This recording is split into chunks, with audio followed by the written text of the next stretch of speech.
जानकी, दीनानाथ काका ने 10,000 रुपए दिए हैं मुझे, लेकिन लेकिन क्या दी? दीनानाथ काका ने 10,000 रुपए के बदले हमारा घर अपने पास गिरवी रख लिए हैं और उन्होंने बोला है यदि 1 साल के अंदर हम उनका पैसा नहीं पटा पाए तो इस घर को वो ही रख लेंगे। एक तो घर ही तो था हमारे पास, और क्या है? घर ही गिरवी रख दिया आपने। क्या करूं जानकी, तुम ही बताओ। मैं एक काम करता हूँ, इन पैसों को लेकर शहर चला जाता हूँ। शहर में कुछ न कुछ रोजी रोजगार मिल ही जाएगा मुझे। लेकिन जी, फिर हम लोगों का क्या होगा? अरे कुछ नहीं होगा, मैं तुम्हें पैसे भेजता रहूंगा, तुम ज्यादा टेंशन मत लो। पापा आप कहाँ जा रहे हैं? मोनू बेटा, मैं शहर जा रहा हूँ। शहर से तुम्हारे लिए बहुत सारे खिलौने लेकर आऊंगा। ठीक है पापा, लेकिन आप अनजान जगह में कहाँ जाएंगे ये बताइए। शहर में आपको कौन नौकरी दे देगा? जानकी, शहर में बहुत काम मिल जाते हैं करने के लिए। शहर में कोई भी व्यक्ति भूखा नहीं मर सकता, ये बात पता है मुझे। लेकिन मुझे तो बहुत डर लग रहा है। देखो जानकी, डरने की बात नहीं है। यदि हम कमाएंगे नहीं तो खाएंगे क्या, ये बताओ। तुम्हें तो पता है गांव में कोई भी धंधा व्यापार नहीं है, ना ही हमारी खेती किसानी है कि हम खेती किसानी करके ही अपना पालन पोषण कर सकें। आज हमने मकान गिरवी रख के पैसे लिए हैं, कहीं कल को ऐसा ना हो कि हम पैसे ना पटा पाए तो हमारा मकान भी हमारे हाथों से चला जाएगा। इसलिए जानकी, मुझे जाने दो तुम शहर, क्योंकि मेरा शहर जाना बहुत जरूरी है। शहर में कुछ ना कुछ नौकरी ढूंढ ही लूंगा मैं, ये मुझे पक्का पता है। अभी मेरा एक दोस्त भी गया है शहर में नौकरी करने के लिए, तो मैंने उससे बात की थी फोन में। वो बोल रहा है कि आ जा तू भी, उसके साथ ही रह लूंगा मैं। खर्चा क्या है, आधा आधा खर्चा उठा लेंगे शहर में। वो सब तो ठीक है जी, लेकिन अभी मोनू भी छोटा है, मैं कैसे रहूंगी मोनू के साथ इस घर में? जानकी, तुम चिंता मत करो, धीरे धीरे करके आदत बन जाएगी तुम्हारी। और मैं आता रहूंगा ना महीने 2 महीने में। और शहर में यदि मुझे अच्छी सी नौकरी मिल गई और मेरा काम जम गया तो मैं तुम्हें और मोनू को अपने साथ ही ले चलूंगा। देखो जानकी, गांव के कितने लोग हैं जो शहर में जाकर अपना भरण पोषण करते हैं। उनके घर की औरतें भी तो गांव में अकेली रहती है ना, कुछ पाने के लिए कुछ खोना ही पड़ता है जानकी। यदि मैंने शहर जाकर कुछ काम धंधा करना शुरू नहीं किया तो हमारा ये घर भी हमारे हाथों से चला जाएगा। एक बात ध्यान रखो, बस कुछ दिनों की ही बात है, फिर मैं तुम्हें और मोनू को अपने साथ ही ले चलूंगा। ठीक है। मेरा बैग पैक कर दो जाकर। ठीक है जी। अरे भाई, तुम लोग रो क्यों रहे हो? मैं हर 15 दिन महीने भर में आते रहूंगा। पापा मुझे आपकी बहुत याद आएगी। मोनू बेटा, मुझे भी तेरी और मम्मी की बहुत याद आएगी। ठीक है जानकी, मैं चलता हूँ। मोनू का और अपना ख्याल रखना।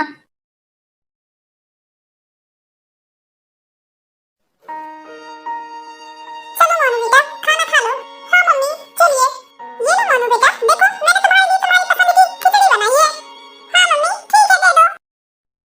मुश्किल से 2 दिनों का राशन है घर में, मैं कैसे कैसे घर चलाऊंगी? मैंने तो इतना ही खाना बनाया है, यदि मैंने भी इसमें से खाना खा लिया तो मोनू के लिए कुछ नहीं बचेगा। मोनू को ही खाने देती हूँ। मोनू बेटा तुम खाना खा लो, मैं कपड़े धुल कर आती हूँ।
जानकी, कैसे हैं जी आप?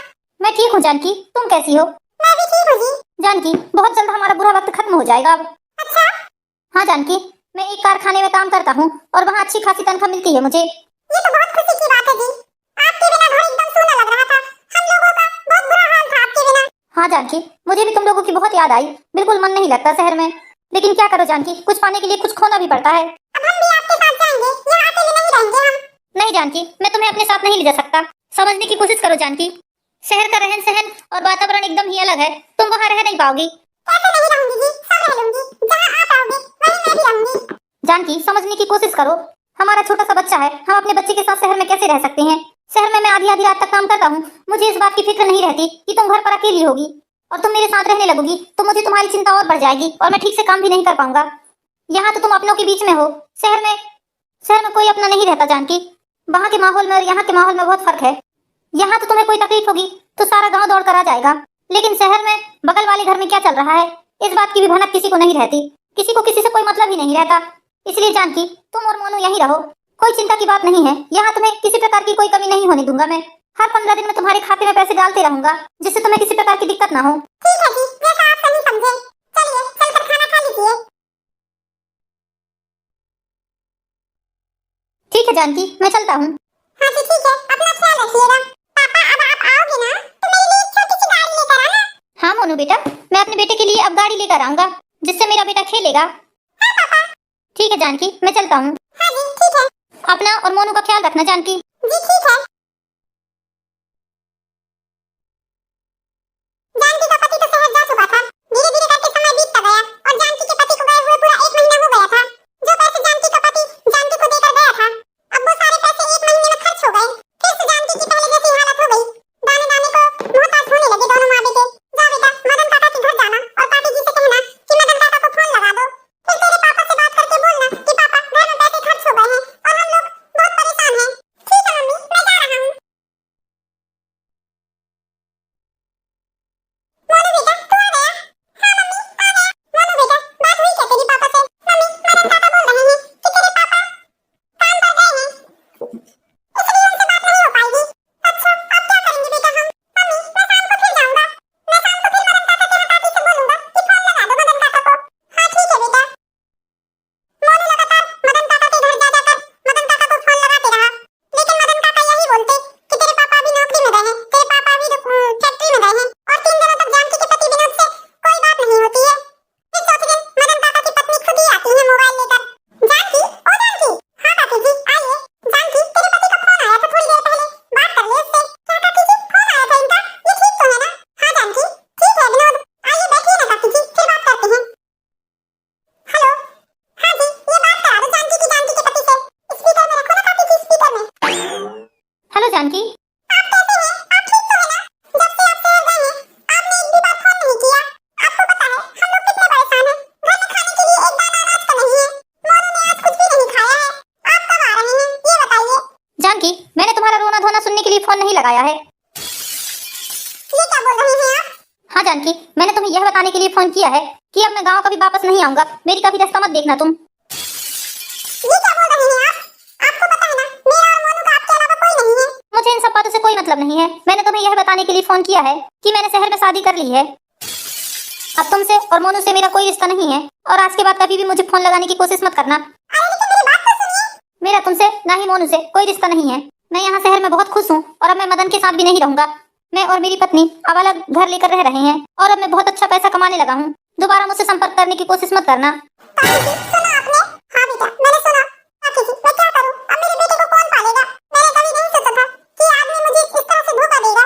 मैंने बहुत मना किया काकी जी कि शहर मत जाओ मत जाओ, लेकिन नहीं, इस आदमी ने मुझे कहीं का नहीं छोड़ा। काकी जी मत रो जानकी मत रो।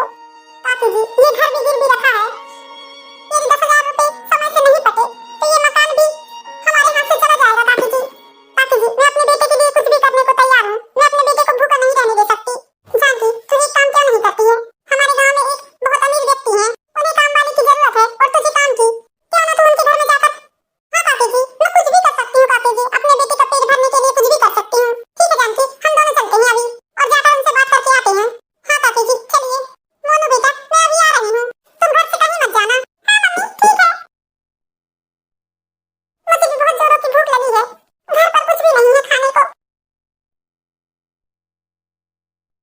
भाई, दुकान के सारे नौकर कहाँ चले गए हैं आज?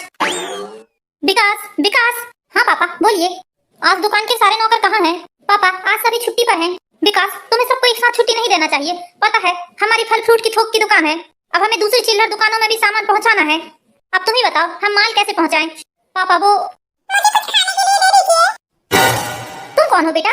भैया मुझे बहुत जोरों की भूख लगी है, मैंने कुछ भी नहीं खाया है आज। बेटा तुमने क्यों नहीं खाया है कुछ भी? मेरे घर में अनाज का एक दाना भी नहीं है, इसलिए मम्मी ने कुछ भी नहीं बनाया है। विकास बेटा इसके लिए खाने का कुछ लेकर आओ। लेकिन मेरे पास पैसे नहीं है। कोई बात नहीं बेटा, हम तुम्हें फ्री में खिला देते हैं। नहीं, मैं आपको फ्री में कुछ भी नहीं खाऊंगा, आप मुझसे कोई काम करवा लीजिए। अरे बेटा तुम कहाँ काम करोगे, तुम इतने छोटे से बच्चे हो। मैं छोटा बच्चा नहीं हूँ, आप मुझे बताइए ना क्या काम करना है। मैं फ्री में कुछ भी नहीं खाऊंगा, मेरी माँ ने मुझे यही सिखाया है कि बेटा फ्री में किसी का कुछ भी नहीं खाना। ठीक है बेटा पहले तुम खा लो, फिर मैं तुम्हें एक काम बताता हूँ, वो काम कर देना तुम। ठीक है बेटा? हाँ ठीक है अंकल जी।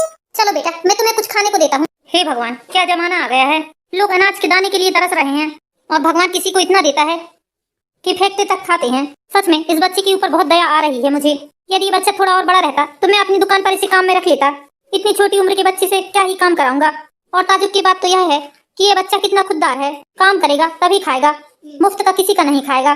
कितने अच्छे संस्कार दिए हैं इसकी माँ ने इसे, अब इसे क्या ही काम दूंगा मैं। थैंक यू भैया, थैंक यू अंकल जी। बेटा थैंक यू की क्या बात है? अब बताइए अंकल जी मैं क्या काम कर सकता हूँ? बेटा तुम्हें थोड़े से फल फ्रूट सामने वाली दुकान में पहुंचा कर आना है। हाँ अंकल जी मैं तो पहुंचा दूंगा। ठीक है बेटा। विकास इसके हाथों में फल फ्रूट की झिल्ली थमा दो, ये देकर आ जाएगा। चलो बेटा। कितना प्यारा बच्चा है। विकास दे दिया तुमने बच्चे को सामान? हाँ पापा। अंकल जी भैया मैं लेकर आ गया हूँ सामान। वेरी गुड बेटा, बहुत अच्छा काम किया तुमने। अंकल जी मेरे पास साइकिल होती ना तो मैं और सामान छोड़ देता आपका।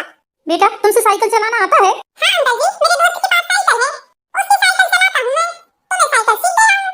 अच्छा बेटा तो तुम एक काम करोगे, तुम हमारे फल फ्रूटों को साइकिल में रख रख कर दूसरी दुकानों में छोड़ दोगे? हाँ अंकल जी मैं तो छोड़ दूंगा, मैं बहुत काम कर लेता हूँ साइकिल से। अपनी मम्मी के लिए बाजार जाकर सब्जियाँ भी ला लेता हूँ मैं, आटा भी पिसवा कर ला लेता हूँ मैं। अरे वाह बेटा ये तो बहुत अच्छी बात है। बेटा हमारा फल फ्रूट का थोक का काम है, जो चिल्लर दुकान वाले रहते हैं उन दुकानों तक हमारा माल पहुंचाना पड़ता है। अंकल जी आप चिंता मत कीजिए, मैं पहुंचा दूंगा आपका सारा सामान। लेकिन अंकल जी मेरे पास तो साइकिल ही नहीं है। अरे बेटा तुम साइकिल की चिंता मत करो, हमारी साइकिल है ना, हमारी साइकिल में माल छोड़ कर आना तुम दूसरी दुकानों में। जी ठीक है अंकल जी। बेटा इसके बदले हम तुम्हें रोज का 100 रुपए देंगे। जी अंकल जी धन्यवाद आपका, थैंक यू अंकल जी। चलो बेटा हम तुम्हें बता देते हैं कि किस किस दुकान में माल छोड़ना है, फिर कल से तुम अकेले ही जाकर छोड़ना। जी अंकल जी चलिए। कितना प्यारा बच्चा है, खेलने कूदने की उम्र में ये बच्चा 4 पैसे कमाने की जद्दोजहद में लगा हुआ है। भगवान ऐसी परेशानी किसी को भी ना दे। आज ये बच्चा कितना मजबूर है, बहुत दुख लग रहा है मुझे तो देखकर इसे। अभी तक मोनू घर क्यों नहीं आया है? शाम के 5 बज गए हैं। बेटा तुम कहाँ गए थे दिन भर से? ये देखो मम्मी, ये क्या बेटा 100 रुपए? कहाँ से लाया ये पैसे? बोल कहाँ से लाया है? कहीं से चुरा कर तो नहीं लाया है बेटा? नहीं मम्मी मैंने कहीं से भी चुरा कर नहीं लाया हूँ। तो फिर कहाँ से आए तेरे पास इतने सारे पैसे? तो फिर कहाँ से आए तेरे पास इतने सारे पैसे? मम्मी आज दिन भर मैंने एक दुकान में काम किया है। क्या बेटा तूने दिन भर दुकान में काम किया है? लेकिन क्यों बेटा? मम्मी ज्यादा मेहनत का काम नहीं है, बस वो अंकल की दुकान से फल फ्रूट दूसरी दुकान में पहुंचाना है मुझे। लेकिन बेटा अभी तो ये खेलने कूदने की उम्र है, तो इतनी सी उम्र में पैसे कमाएगा? हाँ मम्मी मैं पैसे कमाऊंगा, रोज काम पर जाऊंगा, आप टेंशन मत लो मम्मी। आपके अलावा मेरे इस दुनिया में कोई नहीं है मम्मी। अब मैं पूरी मेहनत करके आपको अच्छे से अच्छा जीवन दूंगा। इतनी सी उम्र में कितनी समझदारी की बात कर रहा है मेरा बेटा। ठीक है माँ चलो, अब इन पैसों का मैं राशन ला देता हूँ, फिर आप खाना बना लेना। ठीक है बेटा। मोनू स्कूल के साथ साथ काम भी करता अब, और ऐसे ही कड़ी मेहनत कर करके अब मोनू अच्छा खासा पैसा कमाने लगा था। समय बीतता गया और मोनू ने खुद की अपनी एक फल फ्रूट की दुकान खोल ली, जिससे उसने इतना पैसा कमाया कि अपना एक मकान लेने के लिए भी सोचने लगा। माँ। आ गया बेटा तू? हाँ माँ। माँ आपके लिए एक सरप्राइज है। क्या सरप्राइज बेटा बताना। माँ आप चलिए तो पहले, फिर मैं आपको बताता हूँ। चलो माँ मैं आपको कुछ बताता हूँ। ये देखो माँ, मैंने अपनी मेहनत की कमाई से आपके लिए ये मकान खरीदा है। क्या बेटा ये मकान तूने खरीदा है? हाँ माँ ये मकान मैंने खरीदा है आपके लिए। बेटा मुझे यकीन नहीं हो रहा है कि मेरे इतने से बच्चे ने इतना बड़ा काम कर दिया। रो मत मम्मी, चलो मैं आपको अंदर दिखाता हूँ। बेटा सच में मकान बहुत प्यारा है। मम्मी ये सब आपके लिए है, आप यहाँ बैठिए मम्मी। मम्मी क्या सोच कर रोने लगी आप? बेटा तेरे पापा को हमें छोड़े हुए पूरे 20 साल हो गए हैं आज। मम्मी इतने अच्छे मौके पर आप उस इंसान की बात बिल्कुल भी मत करिए। मुझे नफरत है उस इंसान से। अब उस इंसान का हमारे जीवन में कोई महत्व नहीं है, उसका न ही उसके नाम का। आज के बाद आप दोबारा उस आदमी का नाम भी अपनी जुबान पर नहीं लाएंगी और उस व्यक्ति के कारण आपकी आंखों में आंसू नहीं आने चाहिए। हाँ बेटा, नहीं आएंगे।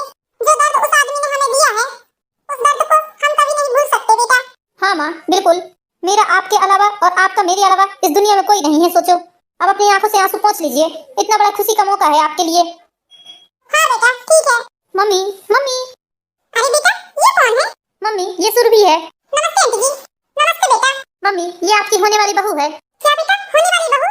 बहुत सुंदर है बेटा तेरी पसंद। अब जल्दी से जल्दी तुम हमारे घर की बहू बन जाओ। शुभ मुहूर्त निकाल कर जानकी जी ने मोनू और सुरभि की शादी कर दी और तीनों अपने परिवार में बहुत खुशी खुशी रहने लगे। फिर अचानक से एक दिन आ रही हूँ, रुको जरा। आप कौन? कौन है मम्मी जी? कौन है माँ? आप कौन है और यहाँ किससे मिलने आए हैं? जानकी, तुमने मुझे पहचाना नहीं। जानकी, मैं तुम्हारा पति हूँ। क्यों आए हो यहाँ? किस लिए आए हो यहाँ? हमारी जिंदगी में दोबारा लौट कर आने की तुम्हारी हिम्मत कैसे हुई, ये बताओ। तुम तो बहुत पहले ही हमें छोड़कर जा चुके थे ना। अब कौन सा दुख और तकलीफ देने हमारे घर आए हो? चले जाओ हमारे जीवन से। निकल जाओ अब यहाँ से। जब हमें तुम्हारी जरूरत थी तब तुमने हमारा साथ छोड़ दिया। शहर गए थे कमाने के लिए, लेकिन तुमने तो वहाँ अपना घर ही बसा डाला और यहाँ बसे बसाए घर को उजाड़ डाला तुमने। बेटा, मैं अपनी गलती के लिए बहुत शर्मिंदा हूँ। मुझे माफ कर दे बेटा। जानकी, मुझे माफ कर दो। अब जीवन के अंतिम चरण पर मैं तुम लोगों के साथ ही रहकर अपनी दम तोड़ना चाहता हूँ। तुम्हारे लिए इस घर में कोई जगह नहीं है, निकल जाओ। जिस दिन तुमने ये फोन किया था कि तुमने शहर में शादी कर ली है, उसी दिन मैंने और माँ ने तुम्हें हमारे दिल से और हमारे घर से निकाल फेंका था। अब हमें तुम्हारी कोई जरूरत नहीं है, निकल जाओ इस घर से। जानकी, मुझे एक मौका देने की कोशिश करो जानकी। मैंने अपनी इतनी अच्छी बीबी और बच्चे को छोड़कर शहर में दूसरी शादी तो की, लेकिन उस औरत ने मुझे इतना बड़ा धोखा दिया कि मैं तुम्हें बता नहीं सकता। शहर में मैंने बहुत पैसा कमाया और उस औरत ने धोखे से मुझसे सारी जायदाद अपने नाम करवा ली और मेरा घर भी बेचकर भाग गई। मैं पिछले 2-3 सालों से शहर में पागलों की तरह भटक रहा हूँ। दाने दाने के लिए मोहताज हो रहा हूँ। जहाँ जगह मिल जाती है वहीं जाकर सो जाता हूँ। दाने दाने के लिए मोहताज हो गया हूँ मैं। इस उम्र में मैंने होटलों में जाकर बर्तन तक मले हैं जानकी, 2 वक्त के भोजन के लिए। जानकी, मैंने तुम्हारे साथ और मोनू के साथ जो भी किया उन सब की ही सजा मिली है मुझे। जानकी, अब मेरे जीवन के आखिरी दिन बचे हैं, इसलिए जानकी मुझे अपने साथ ही रखो। इसलिए मैं चाहता हूँ जो भी बचे कुछ दिन है तुम लोगों के साथ ही बीते। मोनू बेटा, मुझे माफ कर दे। नहीं, इस घर में तुम्हारे लिए कोई जगह नहीं है और मैं तुम्हें कभी माफ नहीं कर सकता। निकल जाओ इस घर से। मैंने कहा ना, निकल जाओ। तुम क्या सोच रहे हो? तुम्हारी ये कहानी सुनकर मेरा दिल पिघल जाएगा? नहीं, कभी नहीं पिघल सकता। इन 20 सालों में मैंने और माँ ने कैसे कैसे दिन देखे हैं तो हम ही जानते हैं। माँ, इन्हें बोल दो ये हमारे घर से चले जाएं। माँ, आज आपने यदि मेरी बात नहीं मानी तो मैं सुरभि को लेकर इस घर से चले जाऊंगा। फिर आप अपने पति के साथ यहाँ पर रह सकती हैं। नहीं नहीं नहीं मोनू बेटा, ये घर तुम्हारी मेहनत की कमाई का है। मेरे कारण तुम घर छोड़कर मत जाओ बेटा। मैं खुद ही इस घर से चला जाता हूँ।